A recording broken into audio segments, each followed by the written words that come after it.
Africans are increasingly using smartphones. Chinese providers in particular benefit from this boom. The African companies that are pushing their way onto the market are having a hard time competing with Chinese prices. The smartphone market in Africa is highly competitive, but few devices worldwide are designed with African customers in mind. This was something the Chinese company Transsion recognized early on and enabled it to become market leaders in the continent over the last 10 years. According to Transsion Holdings, it has sold more than 130 million Tecno and Itel cells in Africa. According to information from DW's Chinese department, only a few people in China are aware of the great success of Transsion mobile phones in Africa. The company achieved a market capitalization of around 6 billion on the first day it went public. In a continent where disposable incomes are low, upmarket mobile phones are still beyond the reach of many. Chinese cell phone makers have stepped up to provide affordable phones, and they have now gained a foothold over Africa's phone market. Transsion makes the brands Infinix,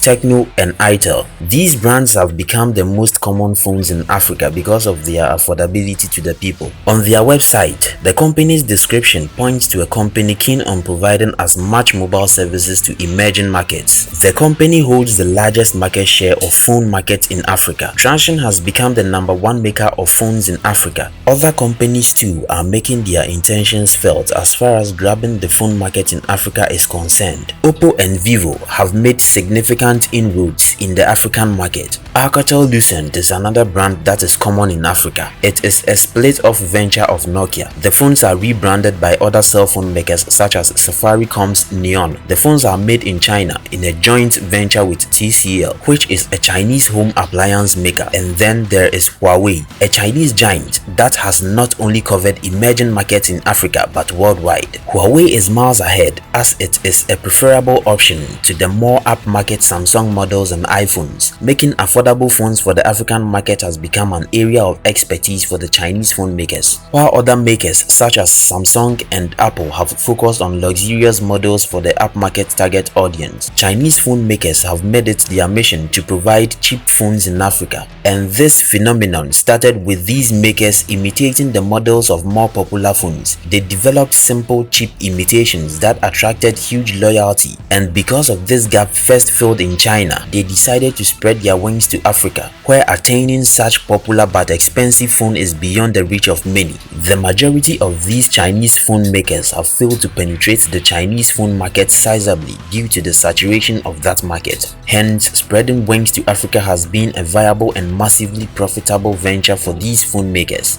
Rebranding campaigns have transformed the image and the perception of those Chinese brands, and they have been embraced in Africa with much enthusiasm. While bridging the gap has been commendable and making sure that people have cheaper phones compared to the more expensive Samsung and Apple models, much of these profits are taken back to China and little is left in Africa. As it stands, Chinese-made phones are everywhere in Africa. So, why are Chinese phones dominant in Africa? It's simply because the phones these companies make meet the needs of Africans. On the other hand, these manufacturers are making billions of dollars from mobile phone sales in Africa only. So yes, they are not going to stop producing cheap phones in Africa anytime soon. I mostly come across comments like Africans are poor and therefore cannot afford expensive phones. That's why the Chinese mobile market has been able to dominate, because their products are cheap. That's a lie. Samsung, Apple, LG, just to mention a few, are expensive, but they are not an unheard name in Africa. Africans patronize these expensive devices the same way they patronize Chinese products. Most of these expensive devices are launched in some part of Asia, Europe and US, leaving Africa out. It makes it difficult to purchase one if you want to.